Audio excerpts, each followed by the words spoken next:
while okay. Yeah, good. Good. Well, right on time. We even have 3 minutes to spare. Okay, very good. And I will not really introduce you, because the one video is really just doing that, right? Okay. Yeah, of course.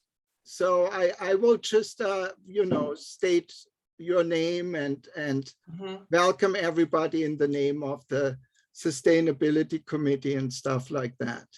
Okay, sounds good. And then hand over to you, and then we go as long as you want with discussion, as long as people asking questions. So at the moment we're only 14. So I did advertise well. So let me admit them all now, right? If we can start, I admit. Yes. Okay.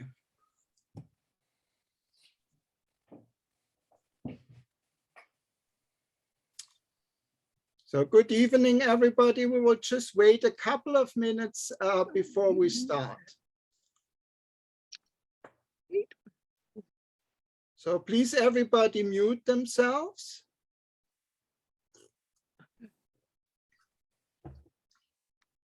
I think I should be able to do that. Let's see.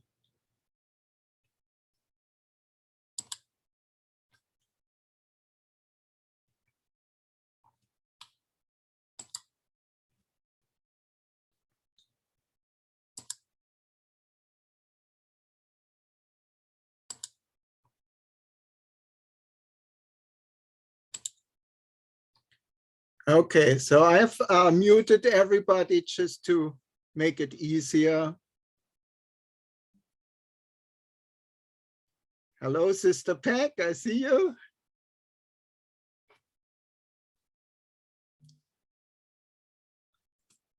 Okay.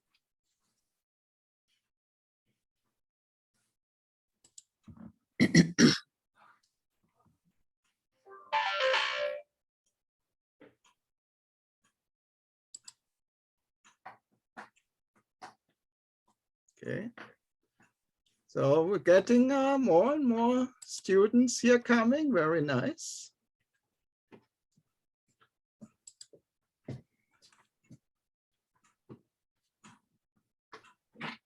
You're on camera, sweetie.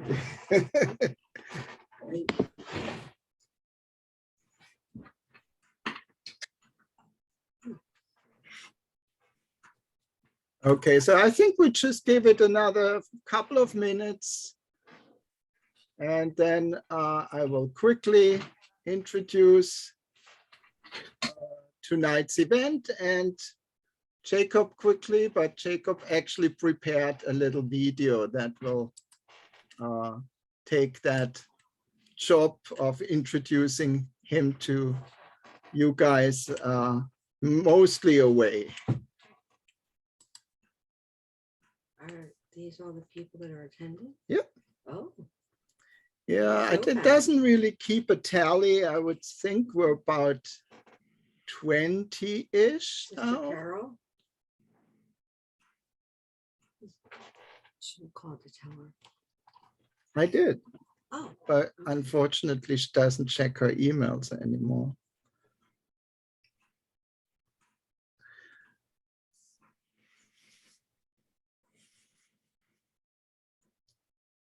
Okay. Good. I think we can start, and then I will just admit people as they come.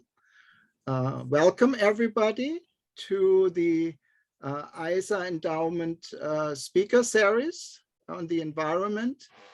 I'm very, very happy that we tonight have Jacob Lebel with us, who's a very bold young man, very conscious young man and activist, part of that landmark court trial lawsuit against the government of the United States for their neglect to protect the integrity and future of our children and children's children to come.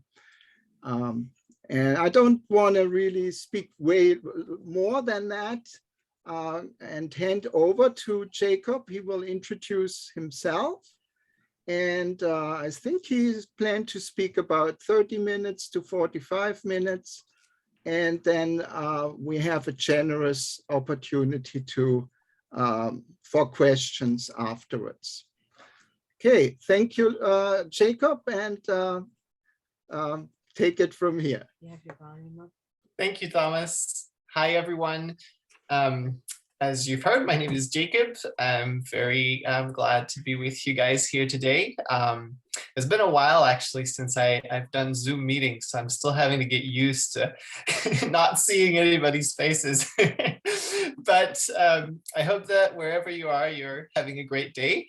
I guess it's evening for you guys. For me, I'm in Oregon on the Pacific coast of the United States, so it's still a beautiful late afternoon.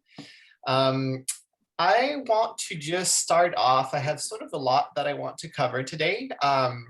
And so in order to sort of save time on sort of introductions, I have a short video that I made a couple of years ago that I'd like to start off by showing you guys. And then also the trailer for an upcoming documentary that's being released on Netflix about our climate case, which is called Youth v Gov. So those want to start off the talk with those two videos. And then I'm going to talk about 20 minutes, hopefully 25 minutes about the case. And I'd like to open it up to questions a little bit. And then I have another about 20 minutes talk. And then hopefully we have time for another Q&A session. So I'm going to go ahead and start sharing my screen here and play those two videos for you. So apologies, it's going to take me a little bit to get to where the videos are. Here we go. I was born the year that the Kyoto Protocol was adopted. As a 3-year-old, I couldn't speak up or vote when the United States decided to become the only major nation not to ratify the agreement. I couldn't protest when ExxonMobil spent millions of dollars denying the research of its own scientists on how burning fossil fuels would affect my generation. Today, I am a youth plaintiff in a landmark lawsuit that seeks to change U.S. climate policy to have it respect the rights of young people and future generations to a safe and healthy planet. I grew up in a sustainable family farm in the hills of Oregon. Almost all of the food we eat comes from right here. Organic veggies from the garden, fruit and nuts from our orchards, and meat, eggs, and dairy from our heritage animals. Climate change threatens my farm with increased drought, heat waves, and destructive wildfires. So I was appalled when I heard about a proposed natural gas facility that would become the biggest greenhouse gas polluter in my state. The Jordan Cove project was a plan by a Canadian company to build a 32-inch pipeline across Oregon in order to ship natural gas to Asia. The pipeline route ran only a couple miles out from my farm. That's where my activism really started. I began to use my voice to speak up about the negative impacts that the pipeline would have on the future of Oregon youths, and to advocate for renewable solutions at my state capital. We are talking enormous investments in infrastructure that will continue to leak methane and burn fossil fuels for the next 50 years. This is not economics, this is madness. The legislation has failed to act decisively. Whatever age you are, wherever you are, get involved on a global level, on a political level. I wrote newspaper articles, lobbied my senators, and fasted for 5 days in Washington, D.C. to protest pipeline permits. But I began to realize that my government wasn't listening. That's why I joined 21 young people in suing the U.S. government to demand that they implement a science-based national plan to combat climate change. Supported by our legal team at the nonprofit Our Children's Trust, we are arguing that the federal government has violated our constitutional rights to life, liberty, and property by continuing to support fossil fuel projects like Jordan Cove. Our case follows similar youth-led lawsuits in the Netherlands and Washington State, where courts have ordered the government to reduce carbon emissions.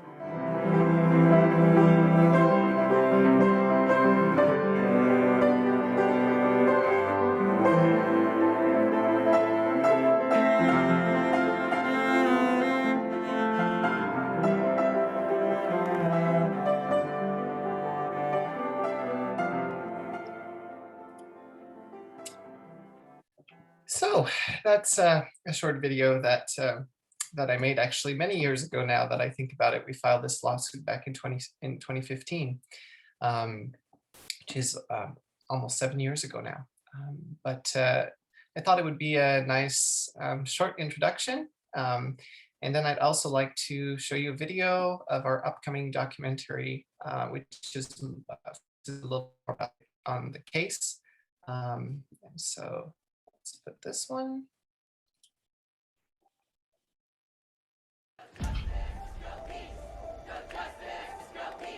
Like youth who have come before us in the civil rights movement and other social justice movements, it is often the young among us that shine the light on systems of injustice. For a lot of young people right now, life is really scary. Hurricane Matthew hit head on, and it's just so terrifying. If this drought gets any worse, our way of life will dissolve. Just as my family's farm is threatened by climate change, so too are the very stability and vitality of our country. The government is taking actions that are directly contributing to the destruction of our planet. We have evidence going back to the 50s that government and the fossil fuel industry knew that if they continued to burn fossil fuels, that it would cause catastrophic impacts. That's when they started editing climate reports. It's all because of choices that we had no participation in. And I'm scared for my future. It's the greatest dereliction of civic responsibility in the history of the Republic.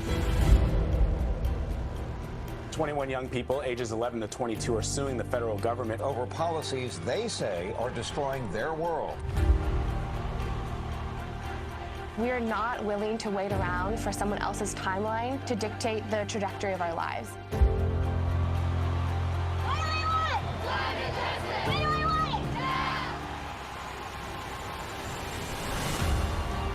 I look forward to standing in court with all my fellow plaintiffs. I love you all. Do you solemnly swear the testimony you're about to give shall be the truth? I do.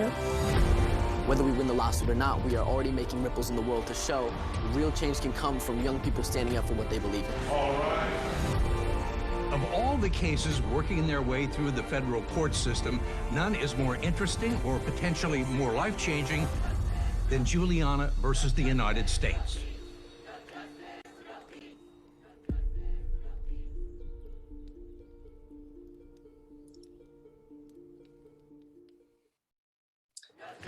All right. So hopefully those two videos came through okay and everybody could see and hear them. I'm going to switch screens here to my slides, if I can find them. Looks like I can't. 1 second here. There we go. Okay, so some of you may have heard already and researched about this case. It's been going on for several years. And if not, I guess you sort of got a taste of it through the videos that I just showed. Basically, today in my talk, I want to sort of start off by focusing on why we brought this case to US government nearly 7 years ago now, and sort of explain the ideas behind the case and the impact that it's had and some of the history and what we've been through since we filed the case, and also sort of updates on where the case is at now. And so that's sort of going to be the first part of the talk. I'll try to make it sort of brief so that we can also have time for discussion. I'd love to hear from all of you watching, sort of get your individual questions and feedback, and so we can sort of have a discussion. And then the second part of my talk today, which is reflected in the title, The Emerging of a Global Environmental Ethics. I always like to, when I give talks about this lawsuit, I want to approach it with a bigger view that this is not just one lawsuit. So this lawsuit has had many ups and downs, and right now it's sort of stalled.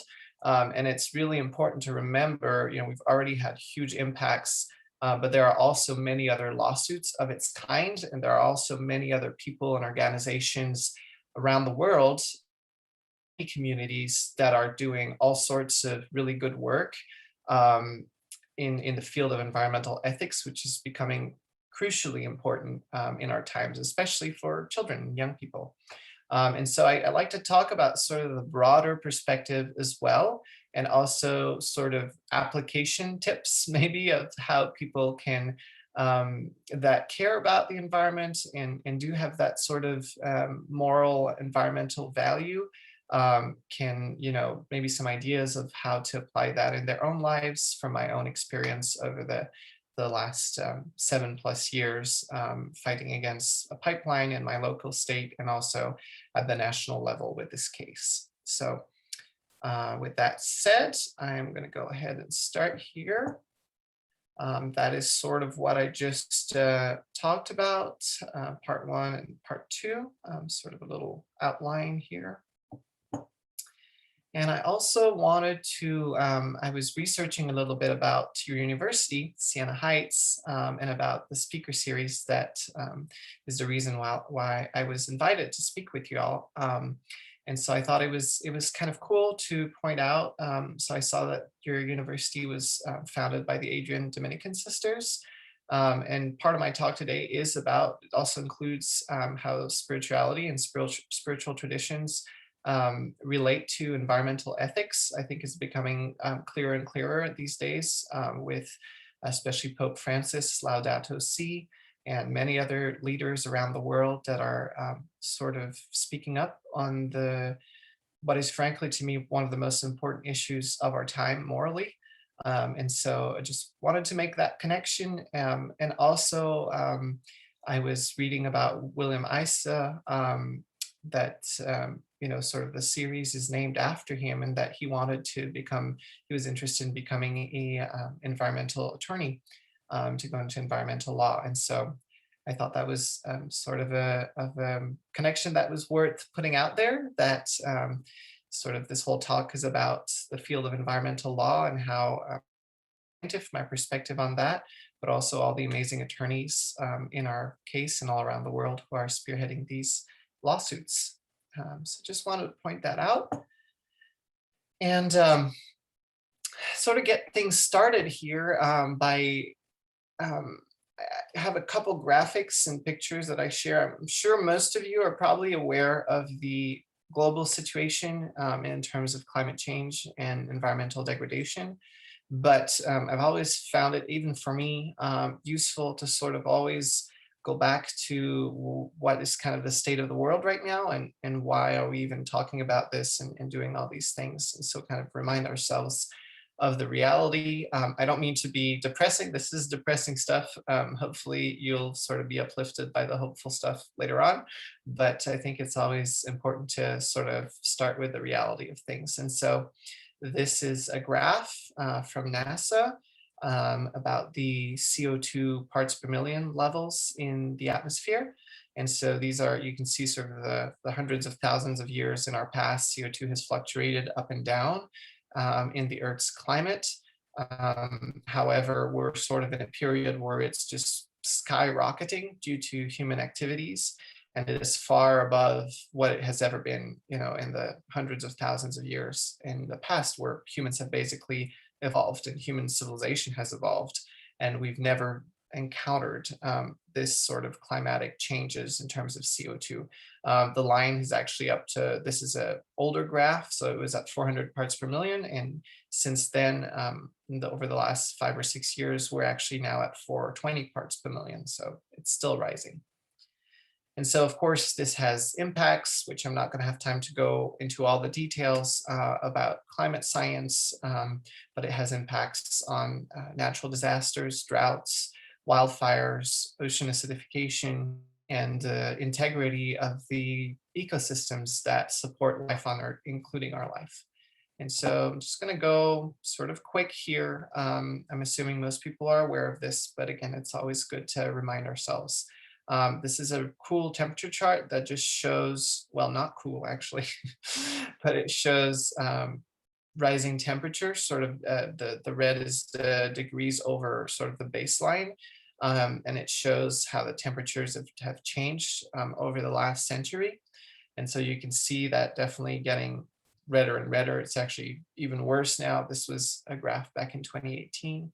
Again, due to CO2 buildup in the atmosphere that's caused by human activities.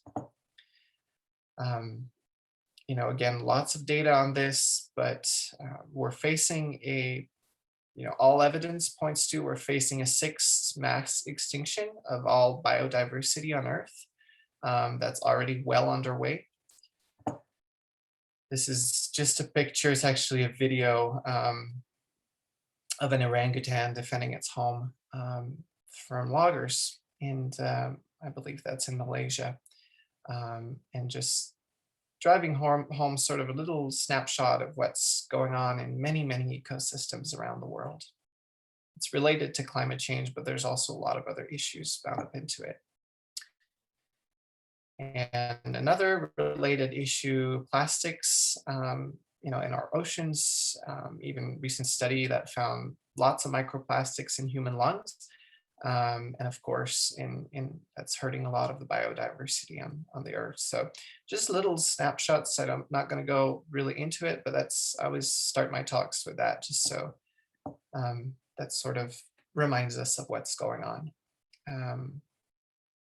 This is some statistics, some recent statistics on the Earth's soil. As a farmer, that's something that really affects me deeply, that we're degrading our soils all over the planet by our intensive agricultural practices. And in fact, 33% of Earth's soils are already degraded, and over 90% could become degraded by 2050. And what that means is that they're no longer capable of supporting crops, because of erosion or different factors, overuse, erosion, not taking care of the ground. And it's also deeply connected to climate change, because these soils that don't have organic matter actually release carbon into the atmosphere instead of storing it. And it becomes a sort of a huge issue. I'm not going to read the whole slide on ocean acidity, but it also relates many of the plaintiffs in our case. Whether that's coral reefs near their home that are disappeared, or even here in Oregon, in my home state, we have a huge clam industry, or oyster industry rather, on the coast, which is being affected by ocean acidification, and they're having to completely rethink their whole industry, because they're not going to be able to continue raising clams because their shells are being eaten by the acid in the ocean water that's caused by accumulations of CO2. So that's sort of a depressing intro into sort of the rest of the slides.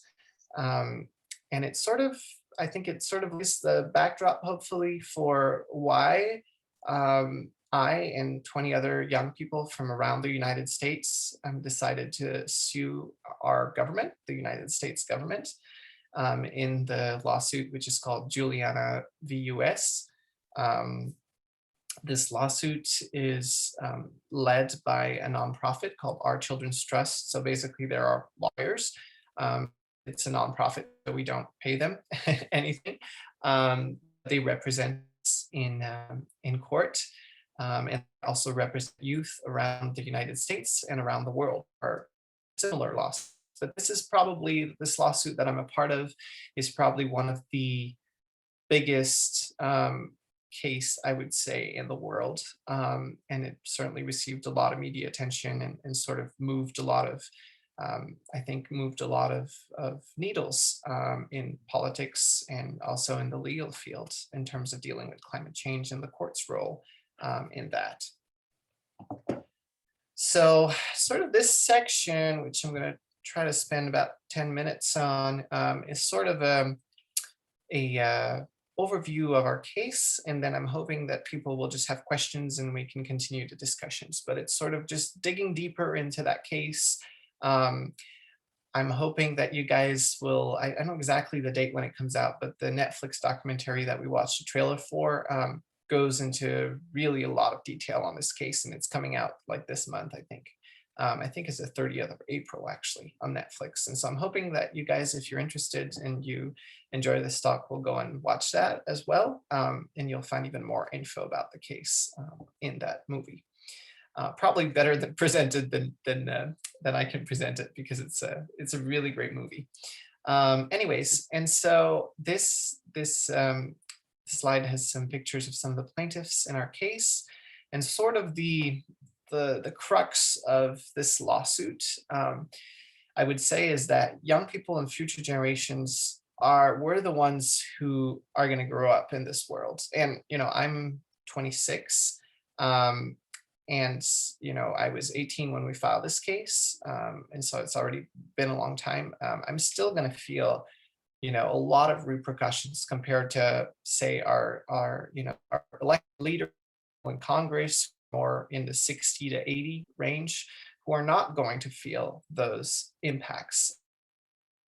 More, the idea is that, young people, kids that are being born today, children that are being born today or in the last decades, they did not have any say in the decisions over the last 60, 70 plus years that our leaders made to sort of promote the fossil fuel industry, as I'll share more info later, but sort of prop up and support and subsidize with taxpayer money the fossil fuel industry and promote that development at the same time that they were getting reports from the top scientists in the world about what would happen if we kept burning fossil fuels.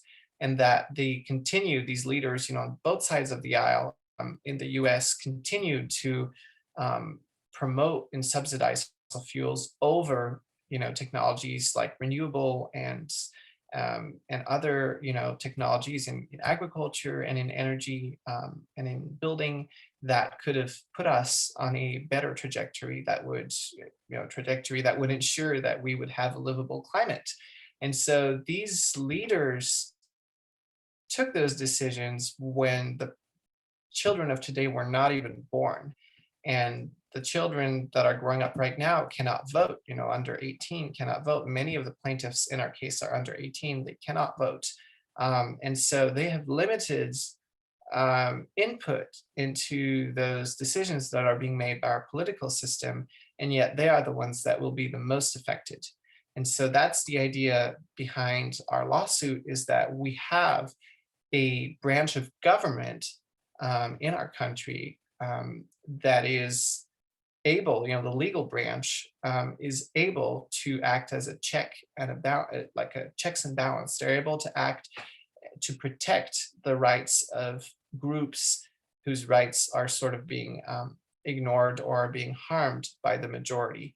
And so, there are many of this, including Brown versus Board of Education, where the court stepped in and mandated policy changes all around the country to, in this case, segregated schools, sort of a racist educational system that was changed by a court order. And so that is sort of the template for what we are doing. It is a high order. This is a big lawsuit. What we are trying to accomplish is at the level of Brown versus Board of Education. And in some ways, the changes we are asking are even more fundamental, but they are also even, I wouldn't say more pressing, but they fundamentally affect every aspect of our lives over the coming decades. And so that's sort of what this case is about. And to sort of hone in a little bit more, a part of our case was that we had to show how we were individually affected, each one of us, not just United States children or young people as general, but each one of us had sort of a reason to bring this case. So I'm not going to be able to share a lot of stories, but I'm just going to share a couple. Levi, who was, I believe, 8 years old when he joined the case back in 2015, lives on a barrier island in Florida. And it's predicted that that island will be fully underwater by the time, I believe, he's 50 years old. And so, you know, he can already see that erosion, the sea levels rising. He's experienced hurricanes at his home, had to evacuate. He's already at a very young age being impacted by, you know, weather disasters and sea level rise, which are partly exacerbated by climate change. And so, you know, these stories were brought to the judges in court. And, you know, to me, that was one of the greatest part of this case is being able to, in sort of the public sphere of the legal system, be able to bring these stories, these very personal and sometimes emotional stories of how ordinary US citizens, including many who cannot vote because they're not old enough, are already having their lives turned upside down by climate related disasters. And so, for example, Jaden, 13 years old, I think it was in 2016 or 2017, that Louisiana was hit with severe flooding, which was, you know, I think it was a once in a 300-year flood event. And I think they had 2 of them in the same year. It was something like that. And so you could see, and there were studies made that these floodings would have not been as intense if not for climate change. And she literally woke up, her house wasn't insured, it wasn't an area that was to ever flood. And so they weren't expecting it. And she woke up and stepped out of the middle of the night and water was rising in her room. And her family, her mother was actually away in another village, and her siblings had to evacuate. And then they spent years sort of trying to get the mold out of their house. But the powerful thing about this is, like the week after, or even just a couple of days after this happened, we had a hearing in a courtroom in Eugene, Oregon on our case.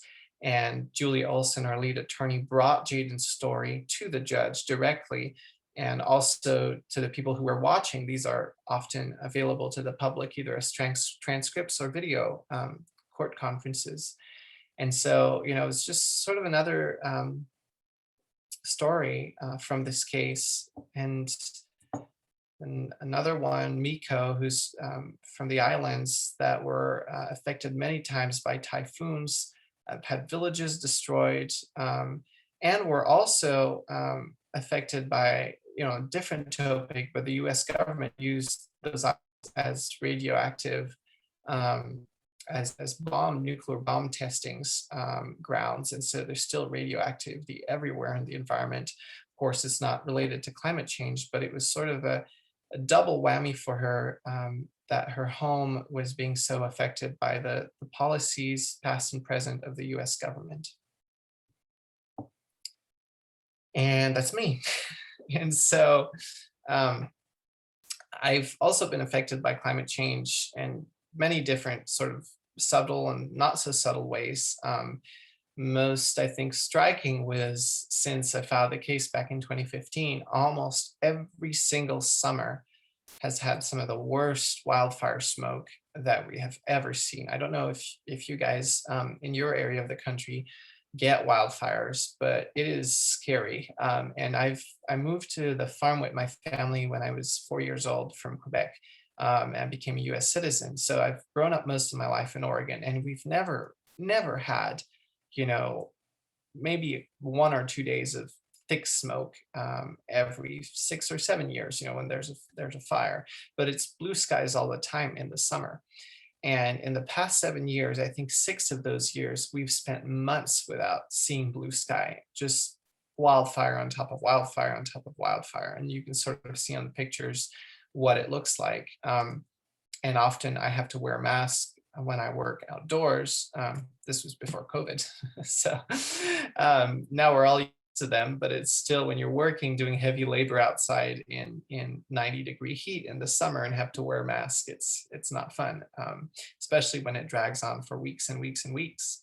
And more importantly, the farm that me and my parents have spent, 20 plus years working on and planting trees and orchards and gardens, could basically burn down any day if a wildfire starts in the area. I mean, we're setting up wildfire fighting systems now, but it's still, these mega fires are highly dangerous. And so it's always really scary every year. And you can see here, this is from a UN report on wildfires. It's not specific to Oregon, but there are reports that are specific to Oregon, that our fire season has increased by nearly 90 days since the 1900s.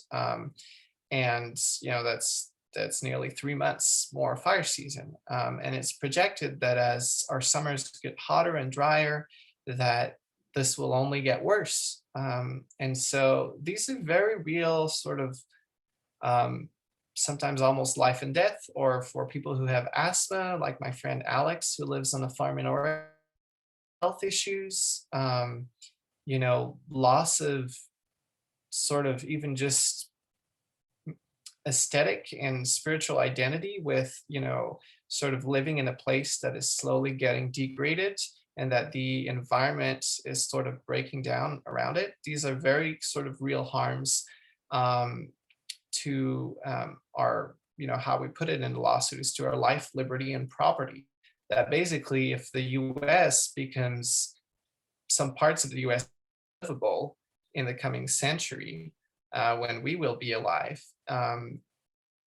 that's something that affects our life, liberty, and property, in the case that if sea level rise and Levi's house is no longer on land, that's an attack on his right to property.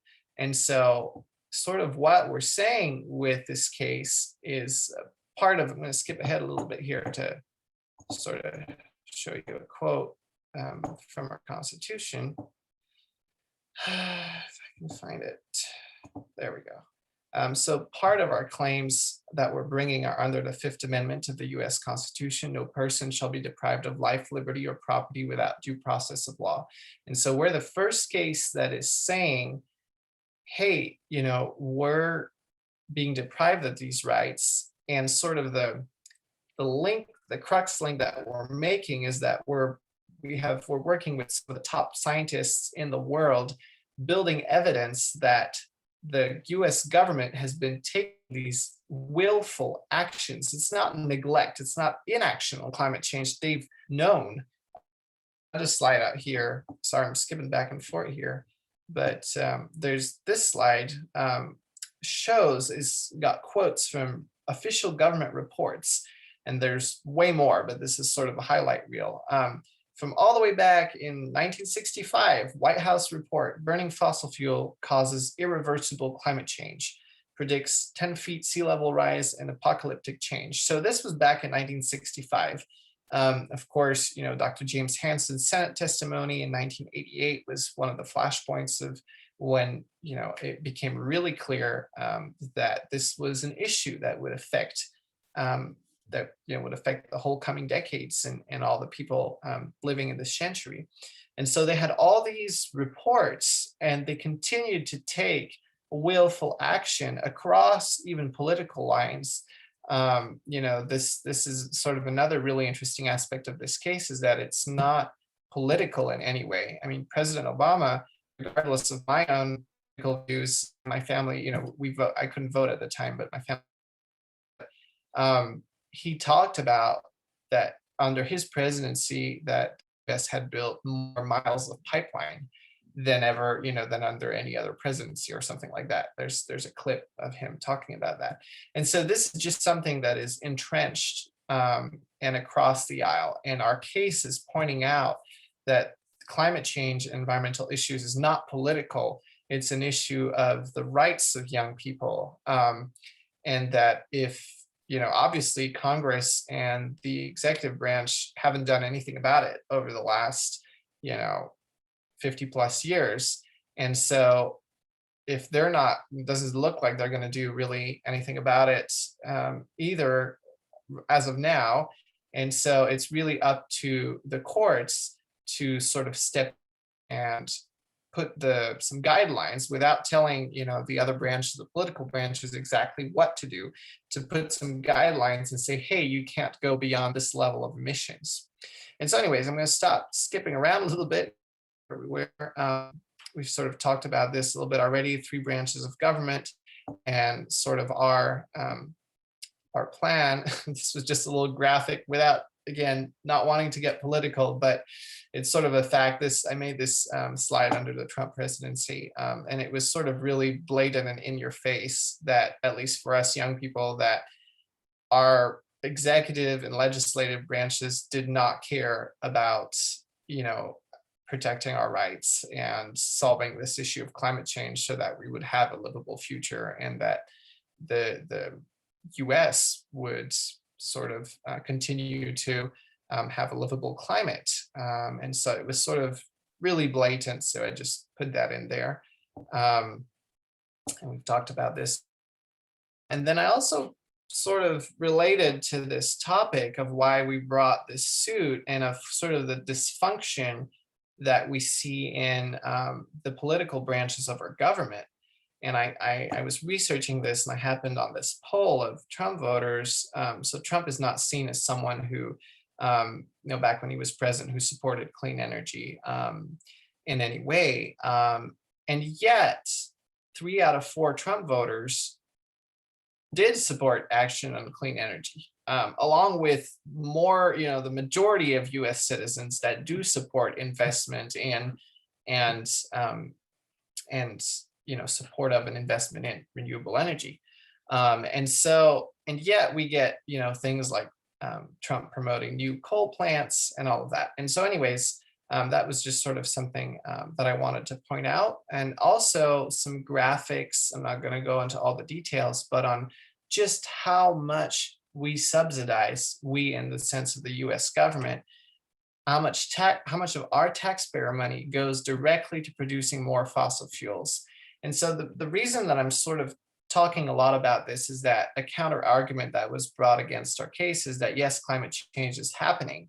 In fact, the US government, when we filed our suit we've had a suit going under 3 administrations now, Obama, Trump, and Biden. They have never challenged our science. They have never said climate change is not happening. Sea levels are not rising. CO2 levels are not rising or has no effect on climate disasters. They've never argued any of that. What they have said is that you can't make us do anything about it. And we're not responsible, everyone is responsible, or private corporations are responsible, or China is responsible. And so this graphic just shows just how much money is allocated by the government to propping up fossil fuels, say renewable energy. And so just some graphics on that. This is a couple years outdated. I believe this is 2017 or 2018, but 14.7 billion in federal subsidies at the time per year, and 5.8 billion in state level incentives just to help out fossil fuel companies. And there's also the fact that, yes, China and India are some of the biggest CO2 emitters now, but the US has historically has been the biggest emitter and has contributed the most to climate change and CO2 pollution in our atmosphere. And so, it's sort of these things that we're highlighting in our case, working with some of the leading experts around the world, highlighting how much responsibility the US government has, even in terms of our military and the public lands that the US government owns and manages, where they are continually leasing those lands to fossil fuel exploration and pipelines to transport natural gas and all these projects. And so, even for me, becoming a part of this was eye-opener to realize just how much our government is sort of in bed with the fossil fuel industry and really heavily promoting that. You know, under some administrations, it may be changing, it may be changing a little bit now, but it is nowhere near what the science is saying needs to happen in order to avoid the catastrophic impacts of climate change. So, what is sort of I'm gonna start wrapping it up so we can go into Q&A. What is sort of the end goal here for our case? And the end goal in the simplest terms possible is to get the judicial branch to basically interpret, their job is to interpret our laws. And in the US Constitution, the Fifth Amendment states that no citizen shall be deprived of life, liberty, or property. And what we're saying is that this implies that there is a right to a safe and healthy climate implied in the Constitution, which is that obviously we can't carry out our lives in peace and pursuit of happiness as it's in the Constitution if the climate is breaking down around us. And our job, which we were sort of focusing on for the trial, which never ended up happening in our case, was to link the US government's actions to climate-caused disasters that then affect our lives, and then say that basically those actions, that the court needs to sort of limit those actions. And the way that we proposed for that was a national science-based climate recovery plan that is court mandated, as opposed to something that is politically brought forward, like Obama's Clean Air Act, which was subsequently completely dismantled by the Trump administration. Political plans that are brought forward have sort of a short lifespan often. Same thing with the Paris Climate Agreement. It's not legally binding. It doesn't force the governments of any nation to do anything.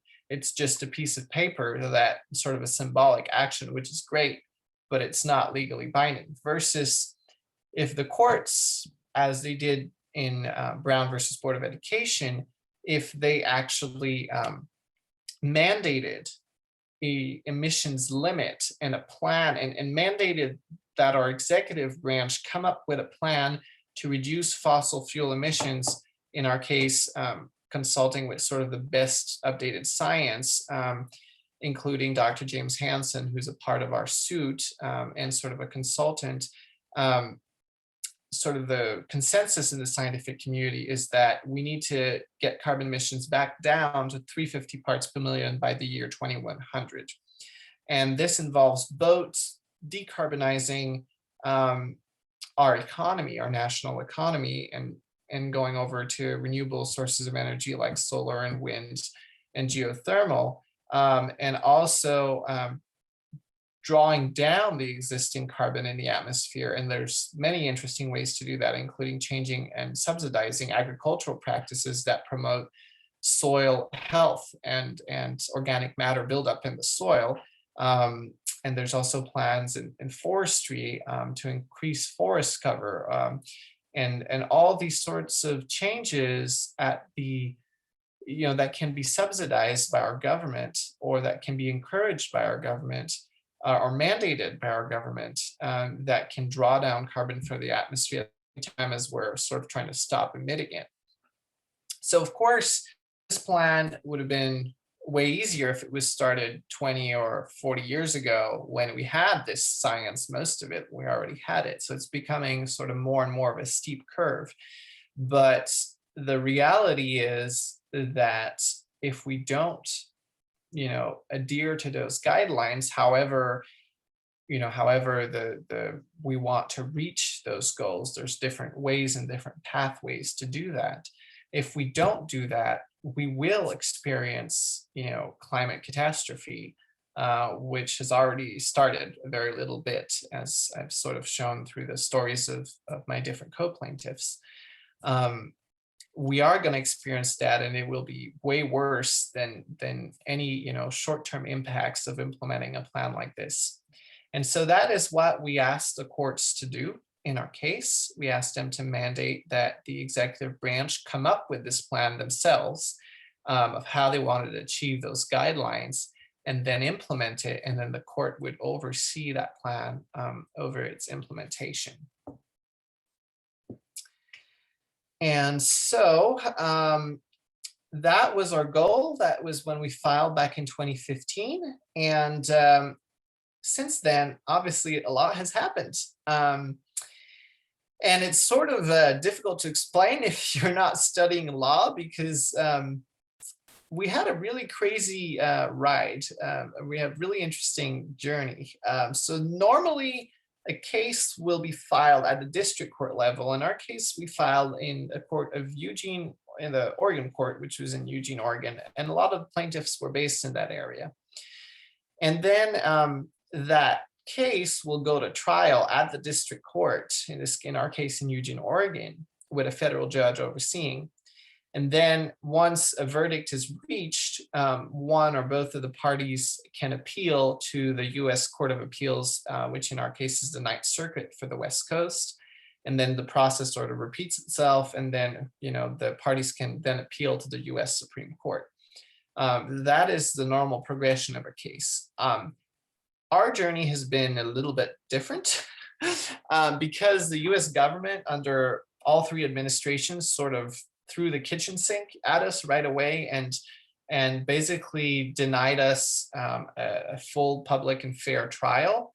So they filed things like writs of mandamus and try to have it go to the Court of Appeals right away before we ever got to trial. So they didn't even want to have sort of a trial, which is what we were trying to get to, because we have dozens of the world's leading scientists that were going to come testify publicly at our trial as to sort of the links between the US government's actions and climate disasters, and also, of course, all the personal stories of the plaintiffs. So that was sort of our goal. And unfortunately, we never got to that. The government tried to file a whole bunch of things, and finally the district judge said, okay, you can appeal, you can go up to the Court of Appeals before we go to trial. And so we went to the Court of Appeals, the Ninth Circuit Court in San Francisco, before a panel of 3 judges. And those 3 judges ultimately made a decision in our case, which I'm going to talk a little bit more about in just a minute. And 2 of the judges ruled that to dismiss our case. And one of the judges, Judge Josephine Stanton, dissented, and she agreed with our claims. And she wrote a really powerful document that I'm going to read some excerpts. I'm going to have some excerpts on the following slides.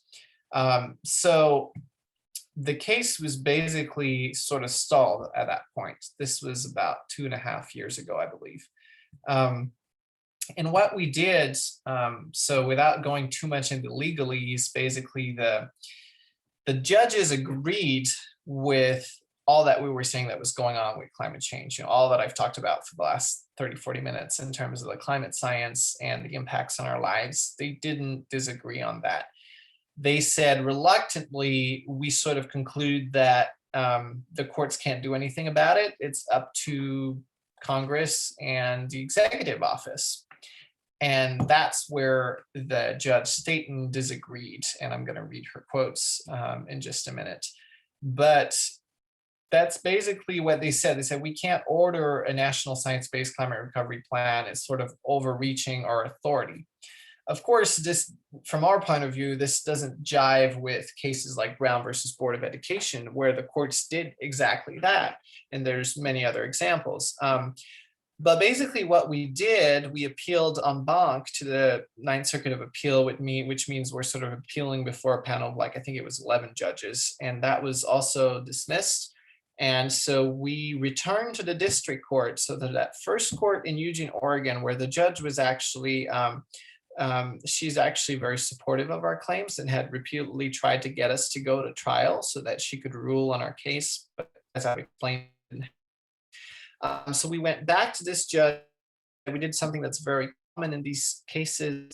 We wanted to amend our complaint. And so we said, okay, look, we are not going to ask the court for a specific remedy, that National Science-Based Climate Recovery Plan. We're just going to ask the court to recognize that there is a right implied in the Constitution to a safe and livable climate, and recognize that the US government is actively harming the rights of young people. So sort of legally recognize that, and then order whatever remedy the court deems appropriate for the situation. So we just sort of left it up to the court. So that's what we did, and we're awaiting a decision on because we had to file to amend our complaint with this judge, and she has not ruled on that yet. There's also sort of a whole bunch of drama that happened at multiple points during the case, where which is sort of funny, but a lot of people apparently got really scared about our case. And so early in the case, an association of the top fossil fuel companies in the world filed to intervene in our case and stand alongside the US government. And so for a bit, we were sort of suing both the US government and these interveners, which were the associations of the like BP and Shell and Exxon, sort of the big players in the fossil fuel industries that obviously felt that we were possibly, our case could be harmful to their financial interests. And most recently, when we filed this petition to amend our case, I think it's 15 or 17 of some states, some Republican states filed, the attorney generals of the state, like 17 states led by Alabama, filed to intervene in our case. And sort of, they felt that the Biden administration would not defend their interests properly, And so that sort of all is still going on. And our case is sort of sitting at the district court waiting to proceed. And so that went on longer than I thought. Apologies for that, but hopefully that made sense.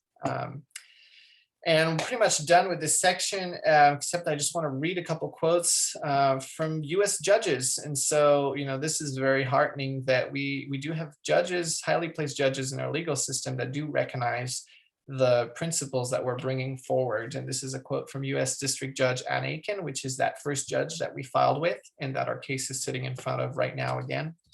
And this is from one of the early court decisions allowing our case to proceed. The US government sort of wanted to shut down our case, said we didn't have a case to bring forward. And she said that no, our case could go forward. And she, this is a quote from her ruling: "Exercising my reasoned judgment, I have no doubt that the right to a climate capable of sustaining human life is fundamental to a free and ordered society." So just found that a really powerful quote. And this is another quote from Judge Josephine Stanton. It's actually Staten. I made a typo there, so there's no N there. At the US Ninth Circuit Court of Appeal, this is the judge. There was those three judges, and she was the judge who dissented.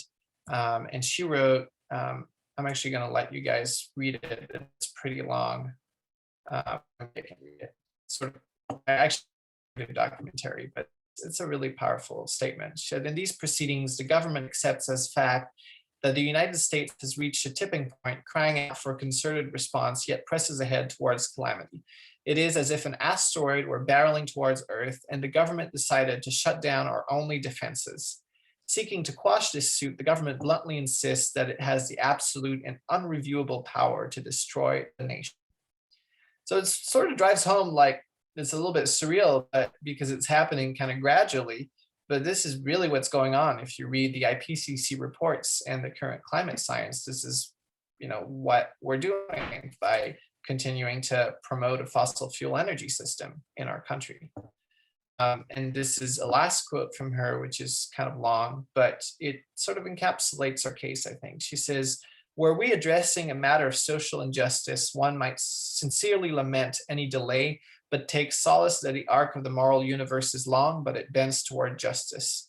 The denial of an individual constitutional right, though grievous and harmful, can be corrected in the future, even if it takes 91 years. And that possibility provides hope for future generations. But where's the hope in today's decisions? Plaintiffs' claims are based on science, specifically an impeding point of no return. If plaintiffs' fears, backed by the government's own studies, prove true, history will not judge us kindly. When the seas envelop our coastal cities, fire and drought haunt our interiors, and storms ravage everything between, those remaining will ask, why did so many do so little? So I'm just gonna wrap it up on that and open it up for Q&A. I think I went on a little bit longer, and so I don't know how much time we'll have, but I did have a couple other things that I wanted to talk about after that. But let's open up for Q&A maybe, and see if people have any questions on sort of this part of the talk. Thank you, Jacob. Just quickly, we have as much time as you want to allocate, and as long as people want to stay with us. At this point, please feel free to unmute yourself and ask Jacob questions directly.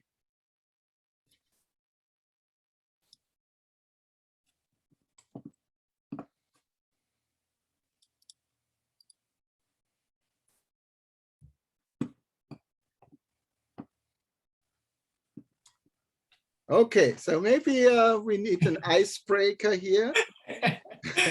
So I know that you plan to speak a little bit about what can be done about climate change and all these terrible effects later when we get there. And you want to, so I come maybe a little bit early with this question. But knowing that you are a farmer, and I forgot to mention before that actually a student who graduated from Siena Heights and did a study as a part of her PhD, right? Visiting your farm on the West Coast with many conventional farms, and find out that your farm and your family's farm was one of the two best farms she visited for bird diversity. So knowing that already, what can farmers do? How can farmers contribute to reduce the problems with climate change? Yeah, for sure. Let me see. So there's sort of a lot there's a lot of science that's been an application that's been going on in that field recently. Some of the things that I'm more intimately familiar with in terms of, for example, storing carbon in the soil, which I talked about briefly, which is sort of part of the solution that our government could subsidize for farmers and help promote. Is biochar, which is actually taking like slash residue branches from forestry operations, or when you're trimming orchard trees, and you burn it under specific conditions in sort of a metal kiln, and under no oxygen conditions basically, and you make this charcoal, which has a lot of amazing properties in terms of soil health and microbiome, and storing water and nitrogen and nutrients in the soil. And it also happens to store the carbon instead of having it released as smoke. Like we burn a lot of the slash residue when we're treating forests, or cutting trees, or thinning forests for fire resilience. Instead of burning it in burn piles, you make char and put it back into the ground, including farmland grounds. There's also things like limited tilling or no-till farming, and also putting cover crops when the land is not in use. And so these are all things that we do here on the farm, on my family farm in Oregon. I do have, like you said, sort of some more pictures and description of the farm project. And so maybe that'll be easier to sort of talk about all that at that point. But yeah, I can also just keep going, have a little bit more, like I said, a little bit more slides. But really, I think if anyone has questions or feedback or thoughts about the lawsuit specifically, I think now would be a really good time since we just went over that. I have a, sorry. Go ahead, Kristen. I just wanted to invite you to speak, but you did it yourself. Very good. Oh, perfect. Yeah, I just came in. Hi, Jacob. I just had a quick question. I joined the lecture a little bit late, so you might have already answered this. Sure. But I know, legal actions have been taken against governments worldwide for decades to fight climate change. And, some have won and some haven't. But I was wondering, when you guys brought this case to trial, did you collaborate with people across the globe, or people have brought these claims to their own governments? Yes, we did. And the way that was done was that Our Children's Trust, which is the organization that represents us in the Juliana v. US case, they do work with the international environmental and climate law community. And so it was definitely founded in sort of the cross-nation and international connections and experience. However, each country and even each state, so Our Children's Trust has actually, youth have filed lawsuits against state governments in within the United States. So for example, there's a suit going on in Montana right now, one in Utah, one in Florida, one in Washington. There's been one in Oregon, kind of very many other states. And each of them is unique because each state has a different constitution. Each country has a different constitution. And so there's different ways to sort of navigate that legal system. But definitely, I mean, we sort of brought this case on a long legacy of cases and sort of inspired by them as well. And we also inspired, I didn't talk about that actually a lot, but we actually, after we filed our case, we saw a lot of lawsuits around the world, including one in India and one in Pakistan and one in Portugal. Portugal experienced devastating wildfires as well. And a group, I think, of 7 young people sued the Portuguese government in a case that's very similar to ours, alleging that their policies were worsening climate change and affecting their lives as citizens. And so we did see a lot of that cross-pollination and that inspiration both from and to a global movement of climate law. But the unique thing about our case is that it's the first national case against the US government, which has historically been the biggest emitter of greenhouse gases. And it's the first one that is constitutionally based with that focus on the Fifth Amendment, the right to life, liberty, and property. Thank you. Yep.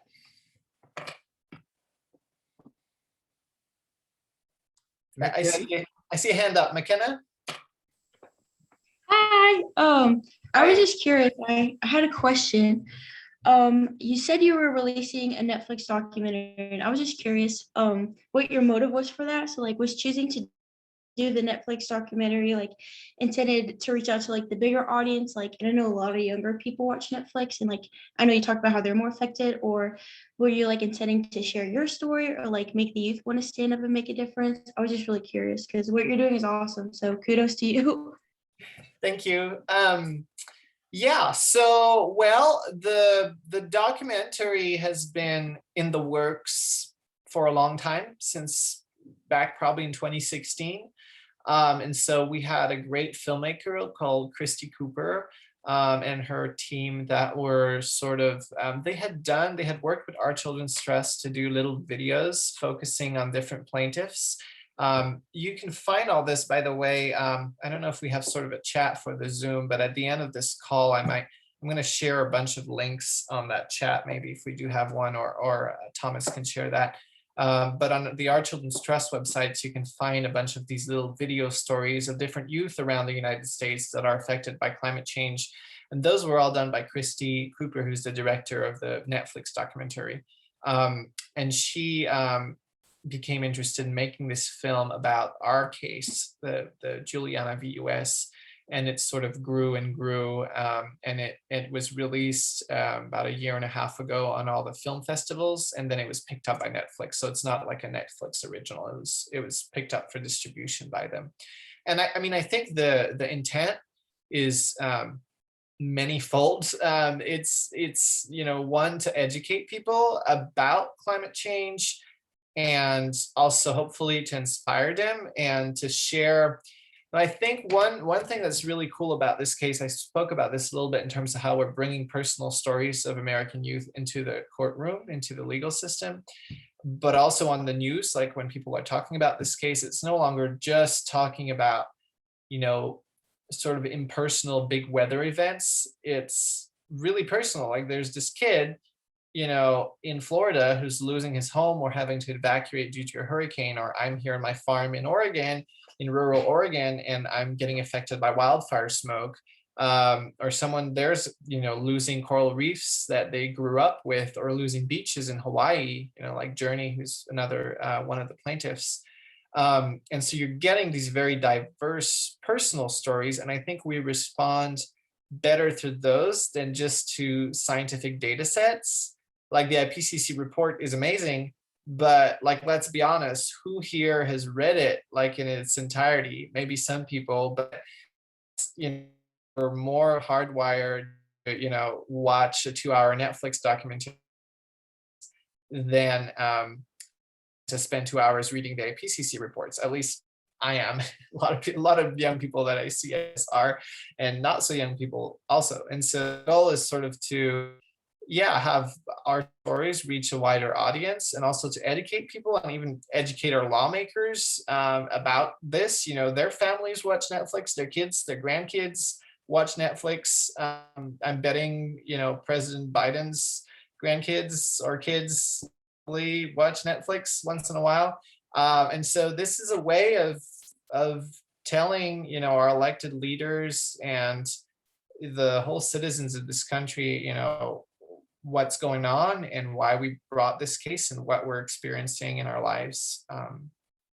Yeah, I mean, hopefully it works. Jacob, I just Thank you.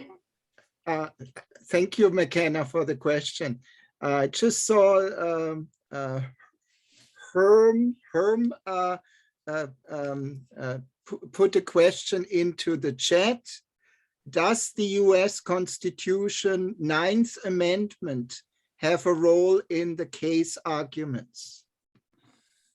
I don't believe so. I think we are focusing on the 9th Amendment and I'm on the 5th Amendment, and I'm kind of embarrassed, but I'm going to have to look this up just to make sure I don't get confused. So the 9th Amendment is the enumeration in the Constitution of certain rights shall not be construed to deny or disparage others retained by the people. Right, so that basically means that you can, the Constitution can be amended, right? There can be other rights that can be added on. I'm not a lawyer, so I'm not familiar with all the ins and outs of the law. I don't think we're directly basing ourselves on the 9th Amendment, but I'd say that it does seem to have an indirect role, because we're saying, hey, you know, the right to a livable climate is not spelled out in the Constitution, because at the time they could not imagine the situation we would be in today, where we would actually be enough people on the earth to affect, you know, the atmosphere and the climate of our entire planet. But that doesn't mean that it isn't implied. That doesn't mean that that right does not exist. So I think in that sense, yes, it does have a bearing on our case. By the way, all the filings, all the legal filings in our case are mostly all public, open to the public, and they're all available on the Our Children's Trust website, which again, I can share the link to that at the end of our call. But so all those filings and all the legalese, if you're interested in that, is all available online, or mostly.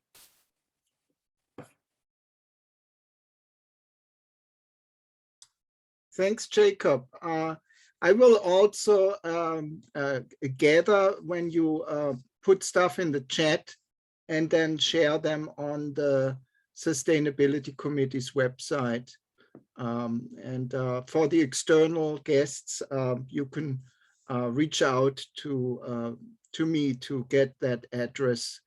I also received actually the slides that Jacob presents, and I will share that, including also a video recording of the presentation. So I don't want to stop anybody from asking questions about the lawsuit now. So if anybody has direct questions still, raise your hand or type in something into the chat.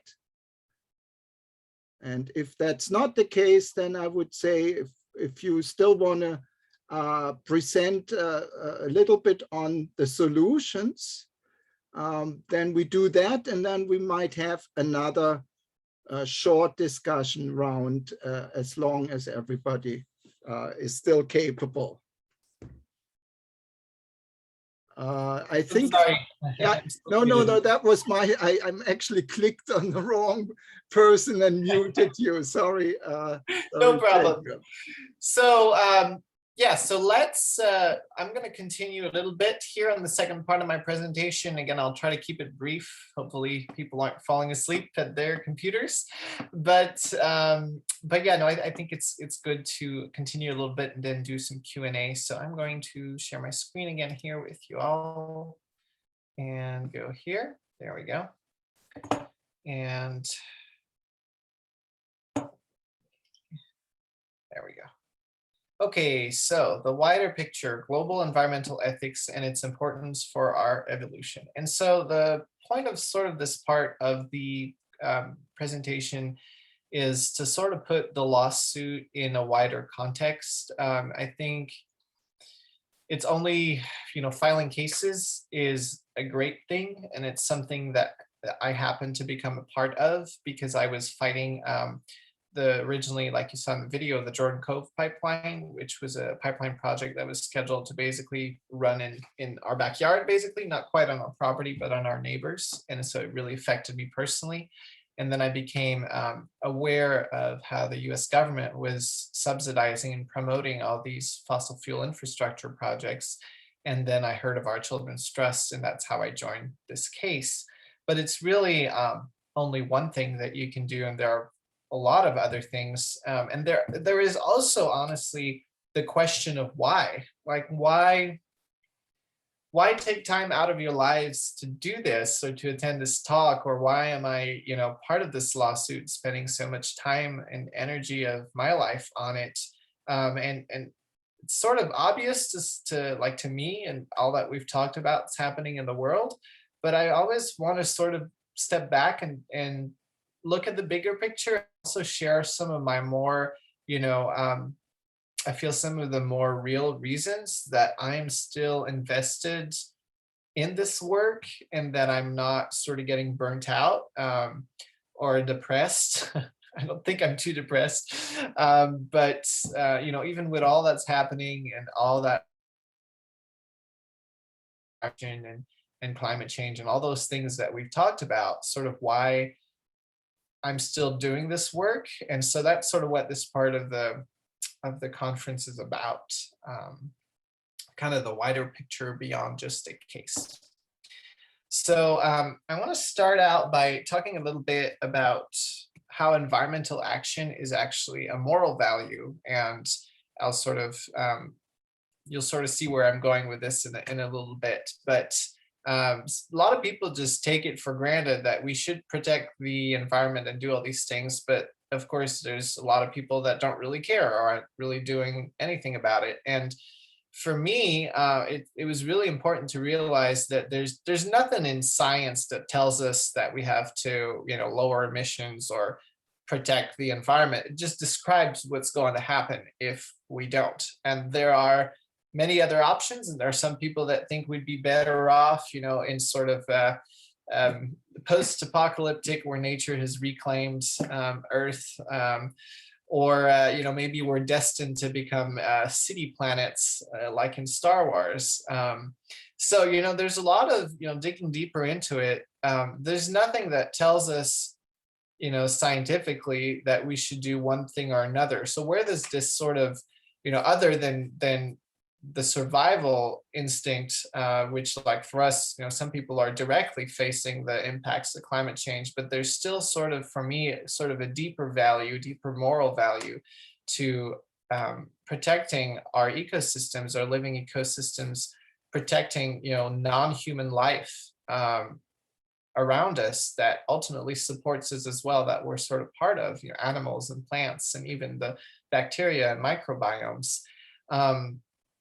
And so I want to explore that a little bit. I'm going to stay on this slide for a little bit before continuing. I want to explore sort of that line of thought a little bit, especially with what's going on in the world today. The war in Ukraine, the political chaos in many countries, and sort of general, from my perspective, a sort of crisis after crisis after crisis, and a lot of division, especially in the United States, and how we relate to each other, how different communities relate to each other, how rural areas, for example, I'm in very rural area in Oregon, and it's very different here than it is in a big city like Portland or a big university town.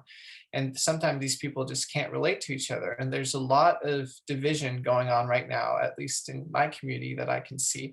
And it ties into climate action as well, because it's a big part of why we can't get together and agree on taking changes, investing in renewable energy, changing the way that we grow food, changing the way that we use water, changing the way that we live and drive, and maybe sharing resources so that we're not using as much resources and affecting our environment and other beings on this planet. And so, for me, sort of the state of the world is, even beyond just environmentally, is sort of in a very sort of a crisis situation. And sort of what I'm getting at is that what really propels me in my environmental activism is the fact that I think environmental moral values, are the starting point for dialogue between basically everyone, regardless of where you're from, which culture, which religion, which background. It's a starting point that we can all agree on. And the reason we can all agree to protect our environment is that it's basically suicide not to. It's both as individuals and as a species. If we don't agree to, protect our environment, which in this case, climate change is the most pressing, typically described as the most pressing danger to species, to water, to biodiversity, to food production, to fish stocks, to even human infrastructure threatened by severe weather, to livability on the planet. If it's in about 150 years, if we continue on a trajectory, many places of the globe will become just unlivable for most animal and human species. So that's sort of the most pressing thing. But there are other things as well, including biodiversity loss and animal extinction and things like that. Those are things that if we don't address, and if they don't become a moral value for us as human beings, we're basically, it's sort of a self-defeating, it's sort of a suicidal path. And so I think something for me that's very, very powerful is that it's a concept that if we say no, we don't want to end up in sort of this city planet, Star Wars city planet, or a post-apocalyptical, where humans have disappeared.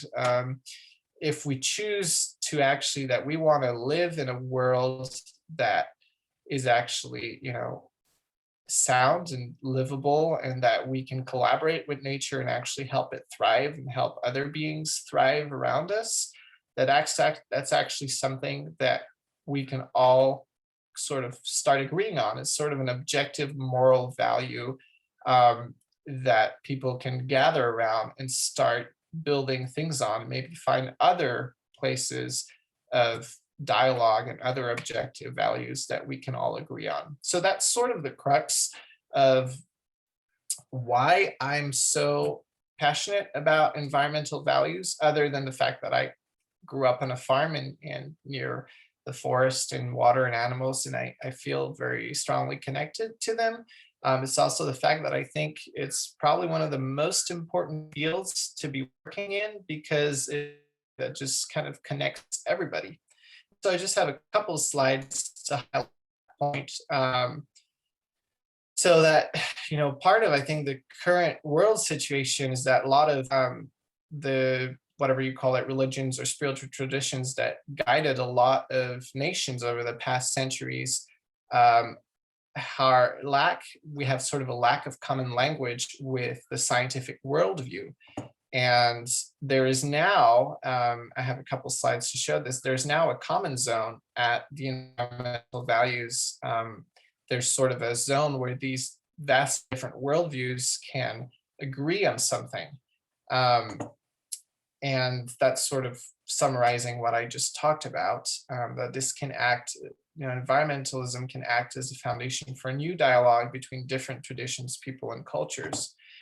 And it's, next slides are just some quotes from different spiritual leaders and scientists that I've actually met in different circumstances. This is Chief Arvo Lookinghorse he lives in North Dakota and is a leader of the Lakota and Sioux people. And this is Dr. James Hansen, former head of the NASA Institute, Goddard Institute for Space Studies, who's actually helping us as an expert in our case. And you can see that all these statements are sort of reflecting very similar values, even though they're coming from people with very different worldviews. Stephen Hawking, and a quote from the Dalai Lama. So I just want to highlight a little bit that this is remarkable, and for me, this is one of the most important areas of our times, that we can have this sort of collaboration and a sense of oneness, as this quote is saying, of humanity, based on the fact that climate change and environmental issues are really affecting all of us. So for me, that's part of why I'm in this work. This is another quote from Gus Speth, who's actually also an expert in our case. And he's also highlighting that scientists thought that they could just gather data and present it, and that would address the problem. But the problem isn't just lack of data or a lack of knowing what to do. The problem is deeper than that, and that we need a cultural transformation, basically. And he's saying that scientists alone can't do that. We need a collaboration across all sectors of humanity. He's a really great guy. He actually just helped write a book, which is also on the Our Children's Trust website, which sort of summarizes all the research that's been gathered for our case by experts around the world on the impacts of climate change and the government's role in creating those impacts. And so with that introduction, want to talk a little bit about a framework that I've sort of developed on different ways to affect change, assuming that we share an environmental moral value, different ways that we can impact the systems. And it's not something that I've seen a lot in going to different activism events. But for me, it sort of helped make clearer things that I was working on, because I was sort of basically, I found that there's sort of three different ways that you can affect systems. You can affect them, you can try to change directly entrenched systems, so economic, social, or political systems, existing paradigms. You can try to just say, I have an environmental moral value, I want to affect those systems in that direction. You can try to move those. And that's what we're trying to do with this case. And that's also, when people go out and do protests, or all sorts of, I have all sorts of examples that I'll sort of show the different spheres. But there's sort of all these ways, voting, protesting, civil disobedience, all these ways that we can try to move the needle, do activism, move the needle on deeply entrenched systems. And then there's also at the other end of the spectrum, there's ways that we can affect sort of these new systems, new paradigms that are being generated. And that's through research. And real research has many, many, many forms. I have some more examples in just a minute. And so just put some examples there. So at the bottom there, there's things like new technologies, like inventing solar panels, changes the systems from inside out, change the energy system in our country from inside out. Tesla Motors changed the whole, with their technology and the way that they put it together, changed the entire paradigm of cars and transportation in a more environmentally positive direction. The other picture is of something called an arcology, which is research that's being done in how to build cities more three-dimensionally. So to get away from urban sprawl, building cities kind of building up or giant buildings, basically. There's a very interesting project in the Arizona desert called Arcosanti, which is working on that. And it's based on the writings of a famous architect. And so there's all these things that can affect the systems, sort of the new systems, and sort of build another world, basically, than the one that we're living in now. And I just want to highlight sort of the differences. And then in between, there's the fact that if this knowledge is being generated, is not getting out there, is not getting applied, or people don't have access to it, then you can research as much as you want, but it just gets stopped right there. And so some of the examples are when Exxon had their own scientists, some of the best scientists on the planet, study climate change. They came up with the conclusion that climate change was going to be disastrous and that fossil fuels was contributing to it. And they covered up all that science for the last decades, and it's just now coming out due to other lawsuits. And there's countries where people can't, the right to free speech is not protected. And possibly if the government didn't support what I was saying, I couldn't be speaking to you right now about the projects that I'm involved with. And so there's sort of an intermediate there that's also really important in affecting systems. And then, of course, like I talked about, there's trying to affect the entrenched systems directly with direct pressure. And I think sort of that both are important. I found that both research, new paradigm generation, and trying to change existing paradigms are both important. And the analogy that I've sort of often shared for that is like we're on a boat and the boat is sinking. It's a really old, rusty boat. It's sinking, and the crew and the captain are not really taking care of it. They're just letting it sink. And so we have to and get the crew in order and get that old ship seaworthy, otherwise we're all going to drown, which is what we're trying to do with our lawsuit. It's sort of trying to at least put some guidelines, start getting emissions reduction, or what people were trying to do at Standing Rock to stop the Dakota Access Pipeline and do civil disobedience there and stop new fossil fuel infrastructure. It's sort of saying, hey, we're sinking. We need to at least stop the big projects and put ourselves on a better path. But also we need to be building a new boat. Like this boat isn't going to last forever. And we have to simultaneously be sort of building a new boat.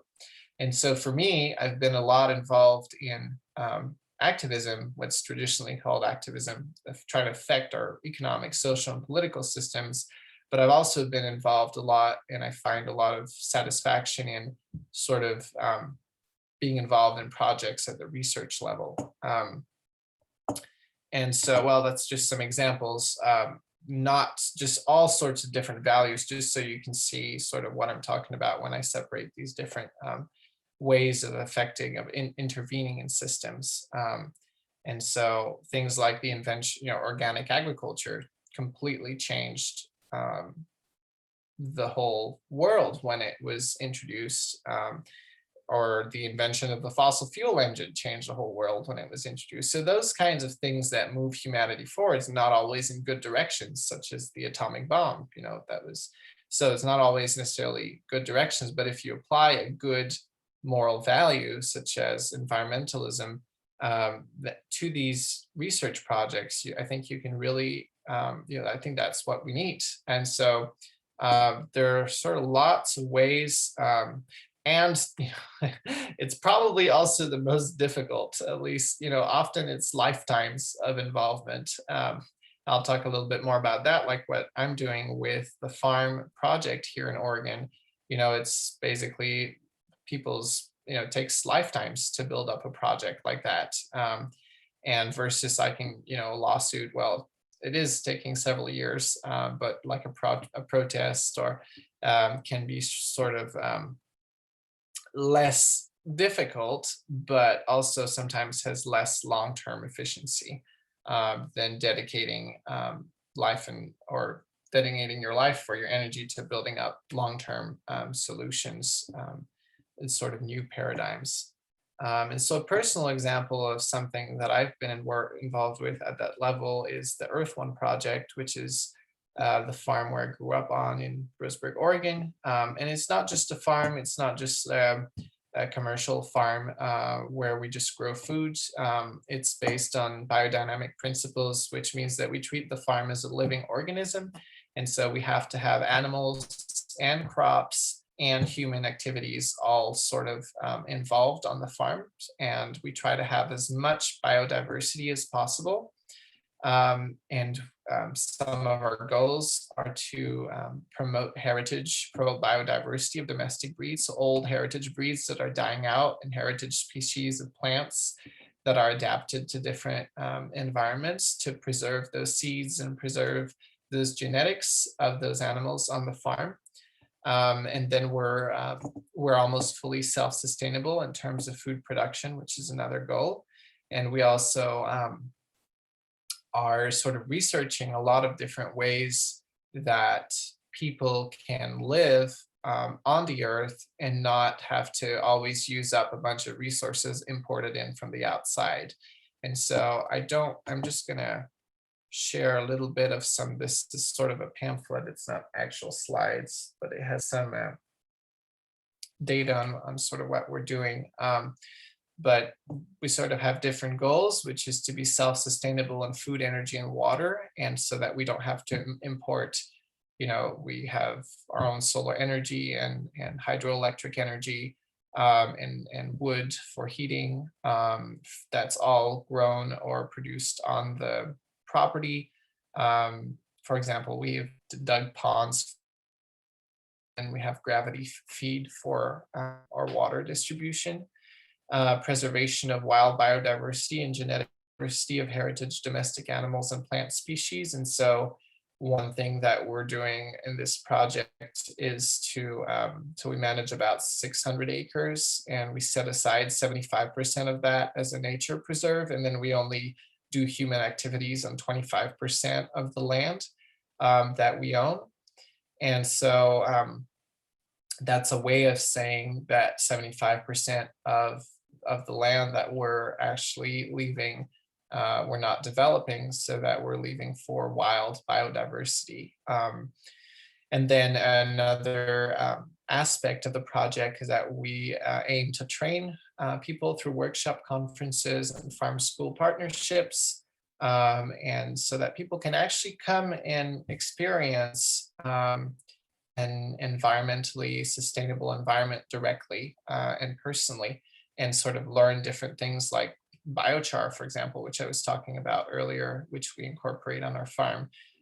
There's so many, I won't have time to go into all the things, but there's so many sustainable processes and technologies that we can sort of explore and enhance and research on a project like this. But it is a lot of work, and it's a lifelong commitment basically for people that are working in these projects. And it's the same thing for people that research on new renewable technologies or all these fields that are sort of moving us forward. One of the things I've been very involved with, and since we face a huge wildfire risk is on, that nature preserve that we've set aside has been clear cut twice in the past 100 years. So it's regrowth. And we do sort of thin it out and try to bring it back to an old growth forest ecosystem. And at the same time, we're getting, we're logging or thinning, I guess we're not really logging, we're thinning the sick or dying, some of the sick and dying trees and leaving the big healthy trees, adapted trees. And we're doing that very gradually so that the forest gradually comes back to an old growth stand, isn't weak and all packed together and fire prone. And so we're sort of getting sustainable wood products out of that as well that we're using on our farm to build our structures. So there's all these sort of interlocked aspects of that that we can actually sort of live out and implement on a project like this. And of course, this is just one thing that people can do. There's a lot of research opportunities, I think, around on all the different aspects of human life. For example, city planning, and even larger scale agriculture is a huge one, and of course the fields of energy as well, and energy use and building for more efficient energy use. So there's very, very many things, and kind of one of the things that I find working in the environment field is that whatever you're interested in or whatever you feel called to do in your life, there's usually sort of an aspect of it which ties back to making our civilization and our lifestyle more environmentally sound and in line with our values, and to also help preserve the future for our kids and future generations, and the kids that are here today. And so that's sort of what little summary of what drives me, and sort of what I basis both on the activism, on the lawsuit side, and also on the farming side of it. So I'm basically done with the presentation. I just have some pictures, and so if people have questions, feel free to go ahead and ask them. I went a little bit quick over that. Hopefully it still made sense or relate to it. But I'm just gonna keep these pictures. If people have questions, please go ahead.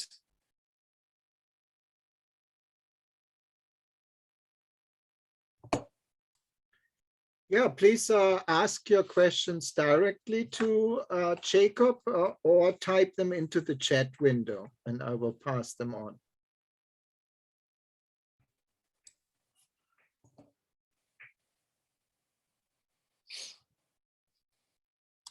Well, maybe I'm breaking the ice here again. I'm just interested with your farm. Do you also incorporate permaculture principles? Well, so I've always found that a hard question, because permaculture just has, at least to me, it has so many different meanings and so many different applications. We're more based, I would say, on the biodynamic model, which predates, I think we've talked about, you're familiar with that, Thomas, I think, but I don't know if everybody is. It's dynamic agriculture, and it's sort of, it started sort of the foundation of the organic movement, actually, but also taking into account sort of the old ways of farming, including farming with the stars and moon cycles, among other things. And one of the core principles is treating the farm as a living organism and trying to import the least amount of, for example, soil or fertilizers that don't come from the farm. For example, if you have a milk cow, and you're composting the manure from the cow and putting it back into your garden rather than importing nitrogen from another source outside the farm. So that's some of the sort of core principles. We're familiar with permaculture. I think we do use some principles. They have really interesting water use principles in terms of water retention. But I wouldn't claim to be familiar enough with all the details of permaculture. we do incorporate different crops, but we've just found we have a super high diversity of crops and orchard trees, but we've sort of, some of the permaculture ideas of growing multiple crops at once, we found a little bit hard to manage. And so maybe it's just needs more familiarity, but we definitely have sort of studied that and have a lot of friends that work in that field.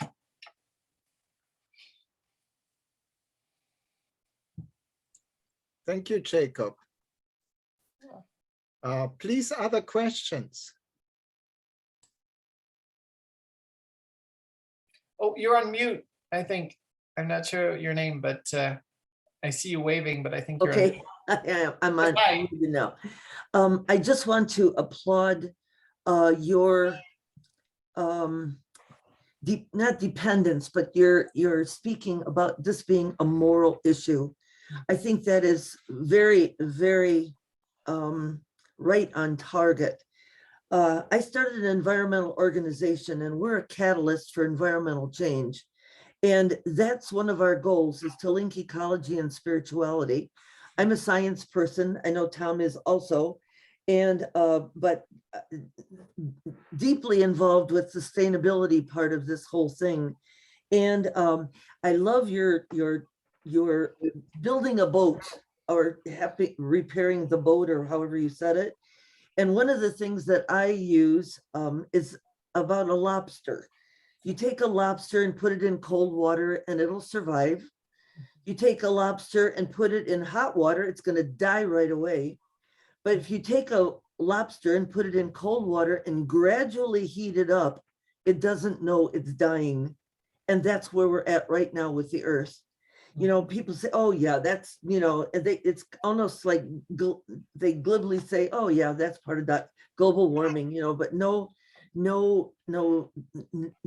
depth to it, or whatever. I think that this is a time of make or break. It's a transformative time. And I don't know if you're acquainted with Father Thomas Berry or not.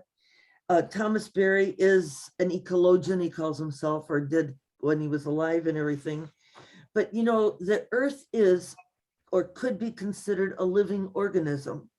It's got everything here. Even there's a video called Dirt, and they show you all the wonderful things about dirt.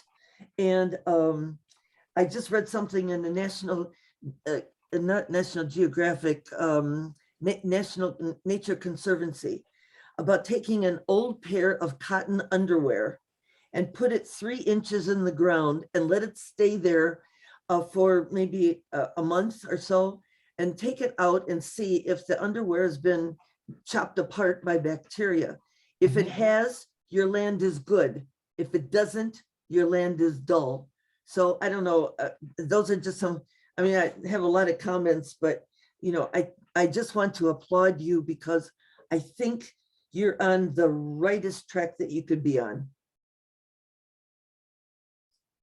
Thank you. It's good to hear from you.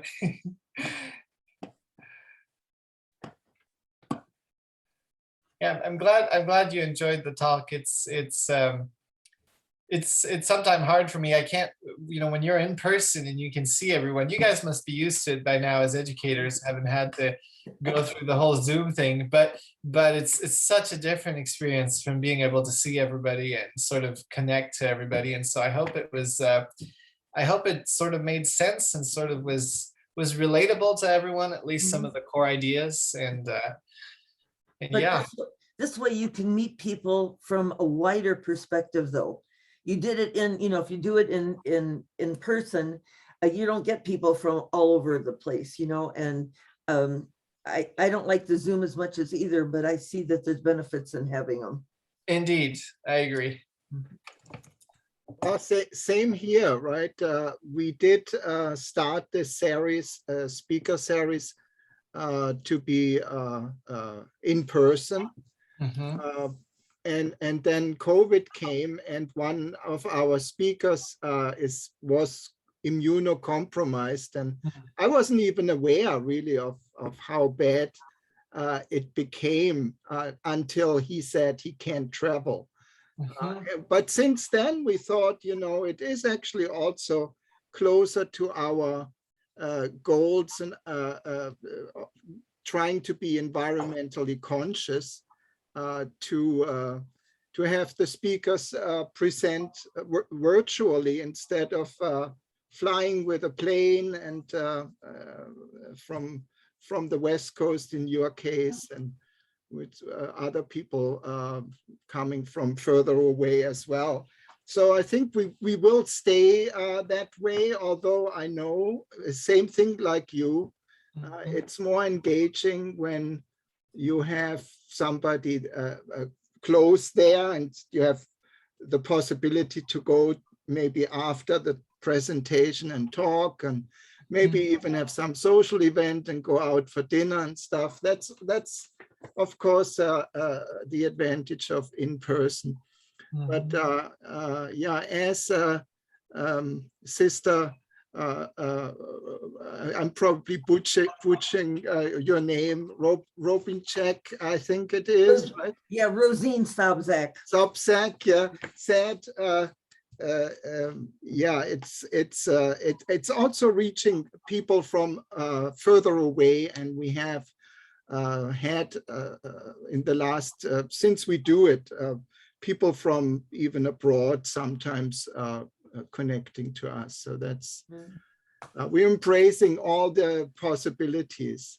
So I appreciate also that you ended with this, where you come from, what drives you. That's very motivating, and I think you gave us a lot of things to think about, and so I want to repeat that I will